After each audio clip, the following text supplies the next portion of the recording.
On the day that round 2 of the Underground Death Tournament was to begin, Fuko and Domon fell into one of Kurei's traps without their Madogus and wound up stranded at the bottom of a pit. With 2 members missing, Team Hokage was in jeopardy of losing 2 matches by default. But just as Kurei planned, Kaoru Koganei, a former member of the Uruha, showed up to help protect Yanagi.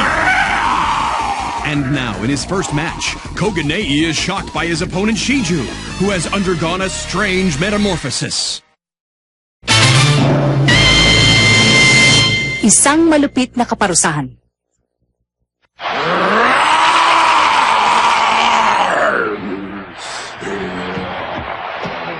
Ang matandang yun ang dahilan kung bakit nagbago ng anyo si Shiju.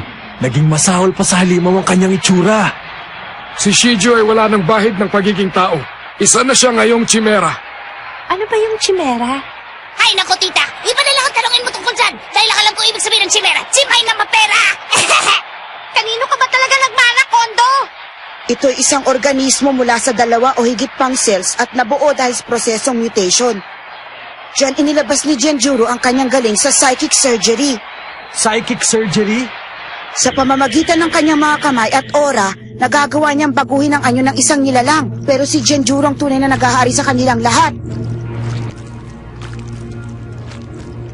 Ang Shiju na nakikita nyo ngayon ay bunga ng aking matagumpay na pagsasanib ng katawan ng isang leon sa katangian ng isang tao. Ang nasa harap nyo ngayon ay isang mandirigmang may pambihirang lakas. Matandang baliw. Hindi ba delikado ang ginagawa niyang ito? Pwes, magkaiba tayo ng paniniwala. Sige na, Shiju!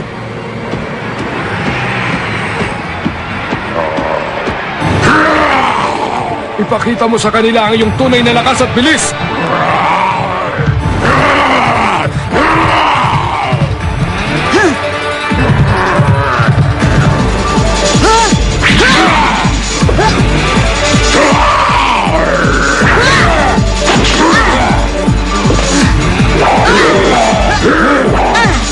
Ang galing ah!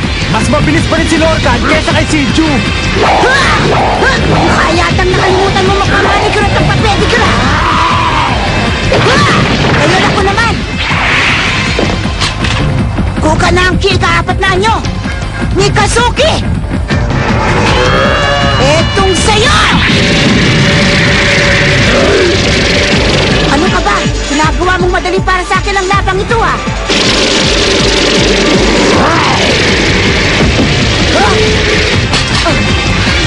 Matagal nang alam ni Shiju ang paka ng ginagawa mo sa iyong boomerang.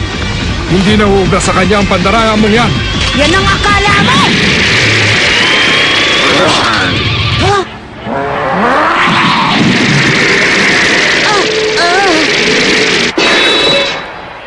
Ano nang mangyayari ngayon kay Kuya Lorcan? Hindi siya makakalaban kung wala ang mahiwagang sandata niya! Lumipad ka, Lorcan!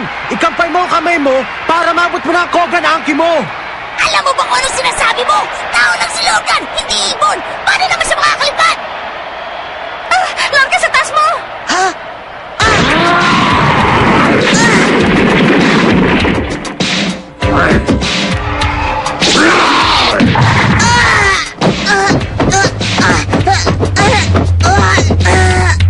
Sa isang suntok lang ni Shiju, ang layo na nung narating niya! Ngayon ay natikman mo na ang lupit ng kanyang pagiging halimaw. Mahusay ang pagkakasanay sa halimaw na yan ah. Ganyan nga nababagay sa'yo. Hindi mo lang kami trinidor. Nagawa mo pang tumulong ngayon sa pangkatauhan. Pwede kitang ihalin tulad sa isang paniki. Ang paniki ay pilit na sasabihin kauri niya ang mga ibon. Pero kasabay nun, sasabihin din niya ang kauri niya ang iba pang hayop. Hanggang sa bandang huli, wala nang gusto maging kauri niya. Nakakaawa, hindi ba? Eh ano ngayon?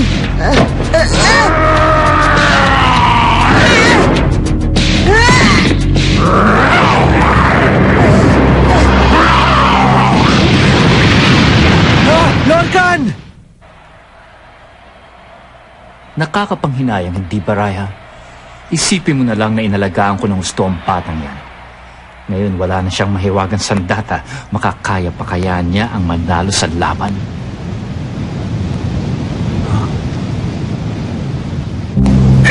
Nakakasa naman! Wala akong magawa! Ito na siguro ang katapusan natin, Ira! Teka, Ira. Kapag nangyari nga ang ganon, puhunan mo na lang ako ng matamis mong huli ko. Sige na. Malulunod na nga tayo, puro ka pa kalokohan! Ayaw mo ba nun? Kahit sabihin kita kamatayan, ikaw pa rin ang iniisip ko. Sarili mo lang ang iniisip mo eh. Pag ako nainis mo, una kang malunod, ako ang maglulunod sa'yo. Max, makinig ka sa akin. Hindi tayo pwedeng mamatay dito dahil may plano ako. Ha? Ano ibig mo sabihin? Pag tumaas pa ng tumaas ang tubig, aabot na tayo sa kisame, hindi ba?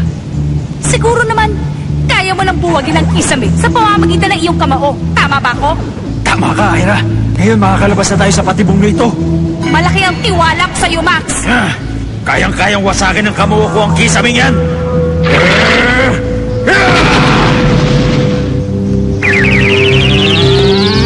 Hindi ko pala kaya.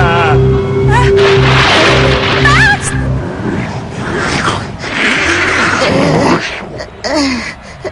Ni wala ka ng natirang lakas para tumayo. Yan ang parusa sa mga taksil na katulad mo. Sayang ang pagod ni Master sa pag-aalaga sa'yo dahil itinuring ka pa naman niyang kapatid. Ito ang parusa sa mga taksil na katulad ko? Tama bang sinabi niya? Matalino kang talaga. Ang dali-dali lang naman ito eh. Ang mahiwagang Kugan Anki ay nangangailangan ng isang matalinong master. Kapag natalo mo ang lahat ng iyong kalaban ay mapapasa iyo ang sandatang ito. Magpalakas ka. Kailangan ko ang mga katulad mo. Sabay tayong lumaban upang maahon sa dusa ang mundong ito. Kuya Corey! Noon, masahol pa sa kapatid ang turing ko kay Kuya Corey. Ni hindi ko naisip na magsisinungaling siya sa akin. Makatarungan din ang tingin ko sa kanya. Kaya ngayon, iniisip ko kung bakit ako tumiwalag sa samahan ni Kuya Corey para tulungan ang pangkat ng Hokage.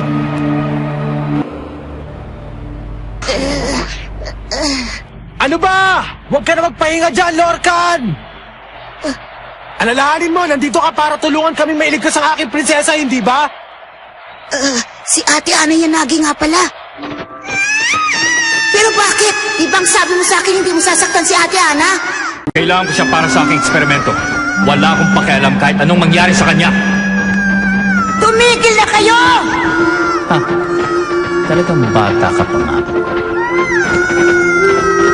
Alam mo na, ang aking misyon na iligtas si Ate Ana Yanagi. Si Kuya Corey ang sinungaling.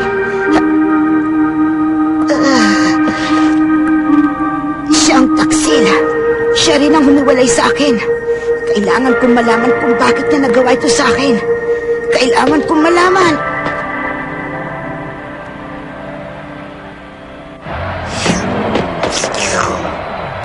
Ganyan nga, Lorcan! Huwag na huwag kang patatalo sa kanya!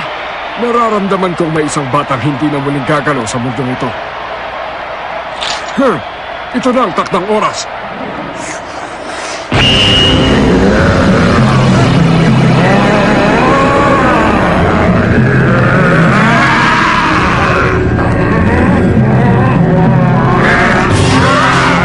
Naku naman! Ano naman problema niya ngayon? Huwag mong sabihin nagbabago na naman siya ng anyo.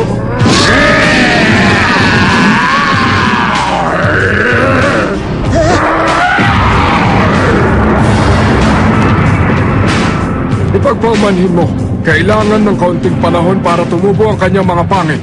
Tapusin mo na siya, Shiju!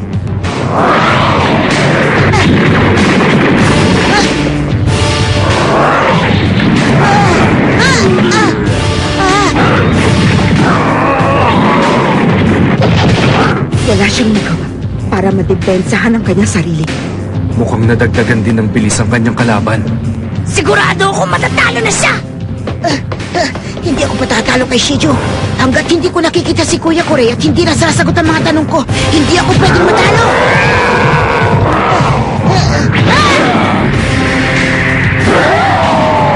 Lorcan!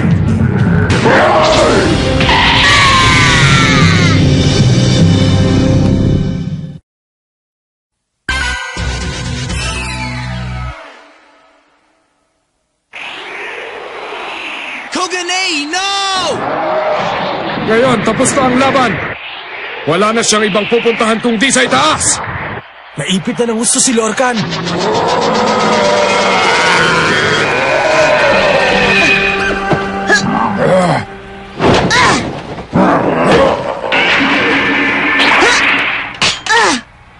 Ang galing! Kaya naman palang lumipad ng batang yan eh! Ang atake ni Shijo nagdala sa kanya sa itaas. Babalik ka ngayon sa pinanggalingan mo! Kukanangki! Ikalawangan nyo! Rio! Nagawa niya! Hindi, nasugatan lang niya ang braso nito.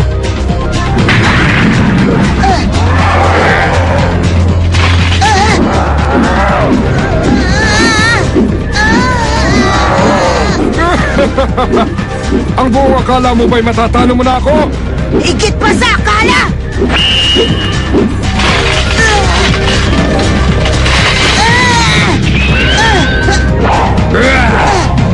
Ikatlongan nyo! Anong nangyari? Napansin mo ba nang magbago ang anyo ng Koganaki? Oo naman.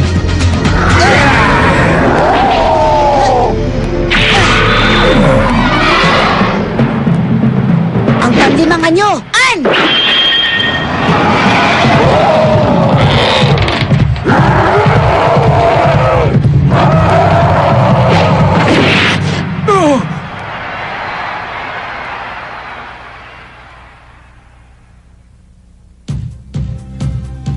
Genjuro! Nakarating na ba sa iyo ang dahilan kung bakit napunta sa akin ang mahiwagang sandatang ito? Dahil mahilig ako sa palaisipan. At ang mga pagbabagong ayon ng Kugan-Aki ay isang palaisipan. Doon ako pinakamagaling. Oh, huwag ka nang umiyak. Hindi ko naman pinatay ang aso mo eh. Buhay pa yan.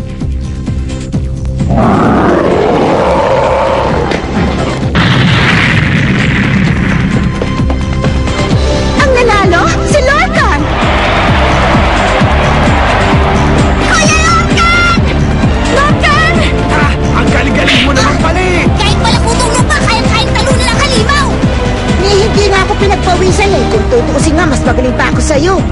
Isang panalo ka pala, kaya huwag ka masyadong mayabang! Bella! Ha? Ate Ana, tulungan mo ako! Oo, umahawa ka rin naman! Sakit mo, hawa ka rin naman! Salamat, Lorcan. Ayos na to! Nanalo na tayo sa unang laban! Kailangan na lang natin ipanalo ang ikalawa! Pwede ba tigilan mo yung kasisigaw mo? Paano tayo mananalo eh? Wala pa rin ang mga kasama ninyo! Ha? Wala pa rin sina Ira at Max. Nanalo nga si Kuya Lorcan sa unang laban pero matatalo naman tayo sa susunod!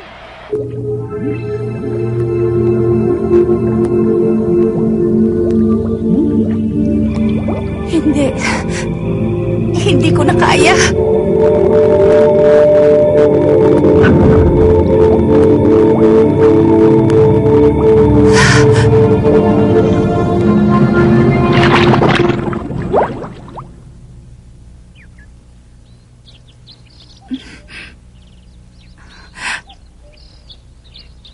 Ikaw? Di ba kasama ka ni Corey? Ang tawag nila sa akin ay Raiha.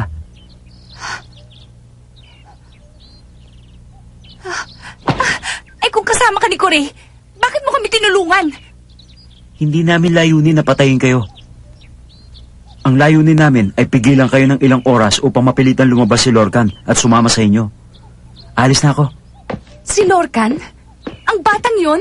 Ibig sabihin kakampi na namin ngayon si Lorcan? Oo, Sandali lang! Bakit pinag-aksaya mo pa kami ng panahon para mailigtas? dahil sa ating kapalaran. Tayong dalawa pala?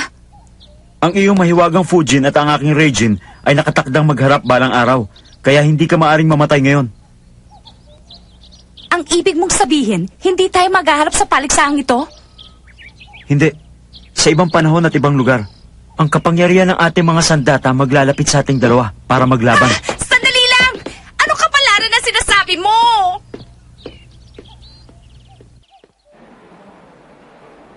Ang ikalawang laban ay sa pagitan ni Max ng Hokage team at ni X ng Uruha Maburoshi. Kaya lang, may problema pa. Bueno, kung ganon, Dahil sa pagkawala ni Max, ang Uruha Moboroshi ang... Sandali lang. Meron akong imumungkahi. Ha? Ang gawin natin, kung sino ang nanalo sa unang laban ay siya pa rin ang haharap sa susunod hanggang sa matalo siya.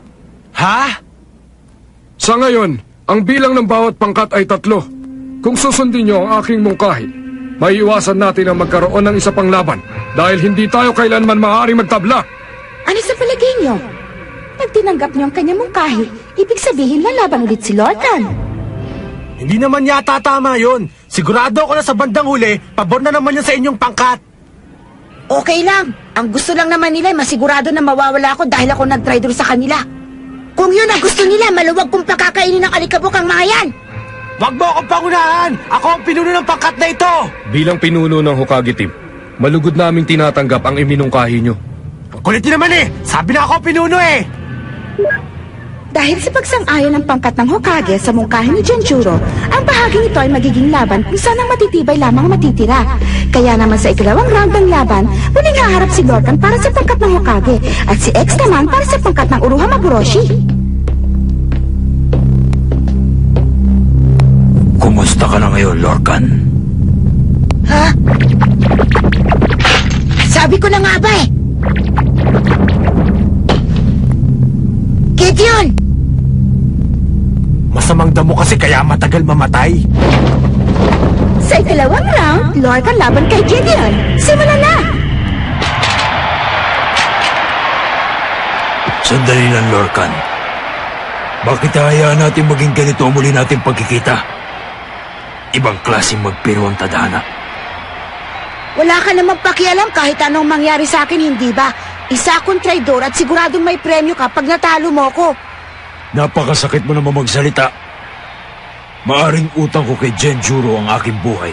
Pero meron din naman tayong pinagsamahan at mahalaga yun sa akin. Ikaw lang ang naglakas loob at nagtiyagang sumama sa akin. Ako ang pumapatay para sa'yo kaya para sa akin malalim ang ating pagkakaibigan, Lorcan. At alam kong ganun din ang nararamdaman mo. Tigilan na natin to. Lumayo na tayo sa isa't isa bago mahuli ang lahat. Parang awa mo na. Masaya na akong tumanggap ng tabla mula sa labang to.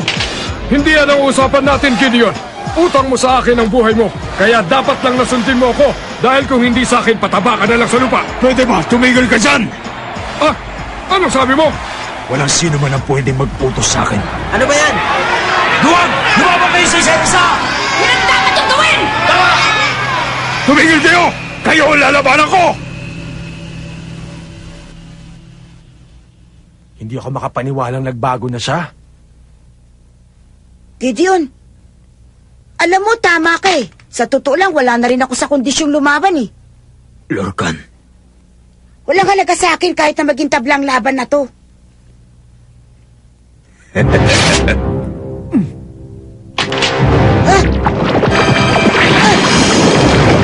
Naloko na! Lorcan! hanggang ngayon, isa ka pa rin hangal, Lorcan! Gusto mo ba malaman kung ano yung tsura mo ngayon? Naniniwala ka naman agad sa sinabi ko. Kailan ba ako nagsabi na mabait sa kapwa ko? Naloko ko! Mandaraya naman pala ang isang yan eh! Duwag lang gumagawa ng ganyan. Lorcan! Gamitin mo na ang Kugan Aki mo, tapusin mo na siya! Palagay ko hindi niya na magagamit ang Kugan Anki dahil bihag na siya ng husto ni Gideon.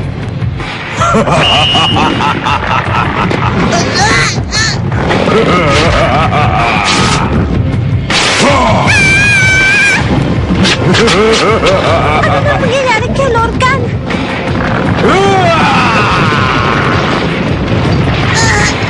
Anong klaseng halimaw yan?